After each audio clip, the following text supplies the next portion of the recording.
this is everything you need to know about the new Arc Raiders Cold Snap event update. I'm going to do a fully comprehensive breakdown, but first, make sure to subscribe for more Arc Raiders guides and updates. All right, let's talk about the 5 most important changes in this new update first, then we'll explain everything else. So, update number 1, you can now reset your skill tree without having to do the expedition. This is crazy. Honestly, a lot of people did not expect this, because initially these two things were a cohesive part of the game, meaning you couldn't do one without doing the other. But now, if you don't want to do the expedition, you can just pay 152,000 credits in game to reset, even if you have absolutely zero progress on your expedition. So for those who are on the fence about doing the expedition just because you wanted to reset your skill tree, now you don't have to do the expedition. And personally, I might just do this just because I've learned so much about the game now that I have some experience with it, and leveling up back to level 75 isn't really hard. I said I wasn't going to do the expedition because I didn't want to lose my blueprints and I didn't want to lose my entire inventory and my net worth in the game, basically. So this option is crazy clutch and it kind of feels like a little bit of a cheat code, but I'm definitely going to take it. Number 2, security lockers now spawn in dynamic areas across the map. This is a huge change. Honestly, this is a really big nerf and the second large nerf to security breaches in the game. This is kind of showing us that the developers didn't expect the trajectory of security breaches to be so strong and game changing. And what this really means is that now there's no guarantee that security breaches will be in the places that you expect them to be at now. So essentially you're going to get less value over time from security breaches because they're in random locations now. This is something that I definitely don't like. Obviously, I was a really big fan of security breaches, even when they weren't as broken after the first patch where they reduced the amount of purple guns that came with them. But now even more so, this honestly just gives me more reason to potentially reset my skill tree and go for a different build rather than putting so many points into security breach because it was the most important ability in the game to date. Update number 3, the Rattler and the Patina were buffed. The Patina's weapon burn rate was reduced by 60%, meaning it's much more durable now. It used to take 12 clips in order to burn through the Patina's durability. Now it takes 26, which is huge. Very big change for the gun. Also, the base magazine size has been increased by 2 bullets and the reload time was reduced by 10%. This is a nice change to the Patina. Honestly, I was kind of looking for something different, maybe increase fire rate for that weapon, but obviously there's an attachment that you can use if you really want to build for a Patina. But hopefully this means that the gun's just better against PvPing and PvEing. I would definitely like to see it in more of a rotation. The gun's kind of just been sitting in my inventory because it hasn't been very useful. Update number 4, the Aphelion blueprint was moved to Stellamontis, meaning if you couldn't find it by defeating the Matriarch and searching that central core, you can find it now on the newest map in the game. I definitely think this is a really nice change. Obviously, this means that it's just easier to find the Aphelion blueprint. A lot of people are not going to be a fan of it, but I will say even after defeating the Matriarch 2 separate times, even while having to fight people off and having to kill people while they were trying to take our loot, I still don't have the Aphelion blueprint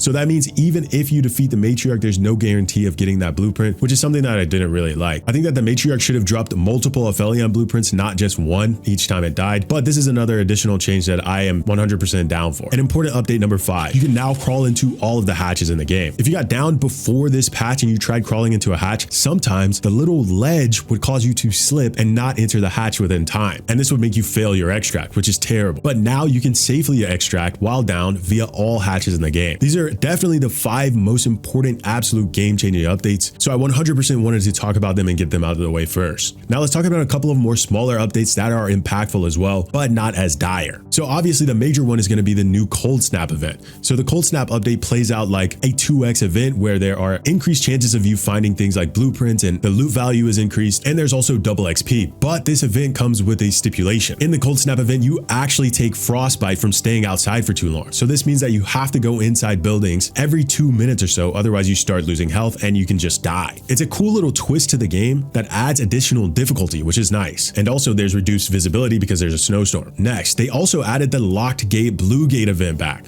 So this means that they patched it. I don't really know exactly what was wrong with it, but now it's back in the game. So we do actually get 2 completely new events because locked gate has been out of the game since one of the first days the game came out. So this is really cool actually. This update is a lot larger than a lot of people think. Now on the back end, included with this update are some new cosmetics and unlockables. So for this Cold Snap update, they added a new upgradable skin that you can unlock by completing challenges and earning points in game. They also added a new raider tool for the first time, which is something that a lot of people have been looking forward to. So if you go into the end of the unlockable items, you'll see a new raider tool, and all you need to do is play the game and progress towards this in order to unlock. And finally, there's one small cosmetic update that they also added. If you check your messages in the game, you'll see that they added a new exclusive cosmetic for playing the finals game. So you have to download the finals game, go and play 3 matches and come back and you'll receive a new cosmetic. Some more smaller updates include your blue points are now soft capped. So that means you can't buy the entire raider deck when it comes out and you can't just max this out to an infinite amount of points, but also you can now trade with Shawnee for additional items for your blue credits. So if you stacked up a bunch of blue credits like me, I have over 7,000 of them. You can go to Shawnee, you can trade for raider hatch stash keys and some other miscellaneous items to get some value out of those instead of a huge pile just sitting in your inventory. Another seemingly huge update that the devs really didn't go into detail about is that they increased the rarity of the items found in the purple locked rooms. So if you have a rare or epic key, the odds of you getting rare items has been increased, which is really nice to see, especially since they patched these rooms and now there's very limited access to these areas. And finally, I want to talk about two smaller updates in the game. One, they completely patched infinite sliding and running. So if you knew how to do it before, you could crouch slide in combination with running to have infinite stamina. Now they actually added a stamina cost to sliding, so you can't get away with this anymore. It's a net negative if you slide. And also on Stellamontis, the Shredder has been increased in difficulty. The new increased Shredder difficulty looks like this. The Shredder is now going to enter combat quicker. So that means if you interact with it, it's going to lock onto you much faster and engage and be aggressive quicker. The Shredder is going to be able to navigate around the map and traverse even faster. It's going to be more efficient in burning corners and finding you. The amount of knockback that's applied from weapons like shotguns is going to be reduced. So that means it's not going to move back as far away when you shoot it. So this thing is looking like it's really going to be a menace on Stellamontis, and you're going to have to look out for it a lot more now. Also on Stellamontis, they improved the spawn rates. So if you spawned in on Stellamontis, especially in solos, even in trios, you could spawn immediately next to players. If you're in a place like Hospital, you could almost see enemy players spawning in. This is something that a lot of players had a really big issue with on the map Stellamontis. Players almost seemingly spawning in right around the corner next to you, literally. So hopefully, because this has been addressed, the spawn rates will be a lot better, which will lead to you potentially being able to make it out of Stellamontis alive much more often than you were before.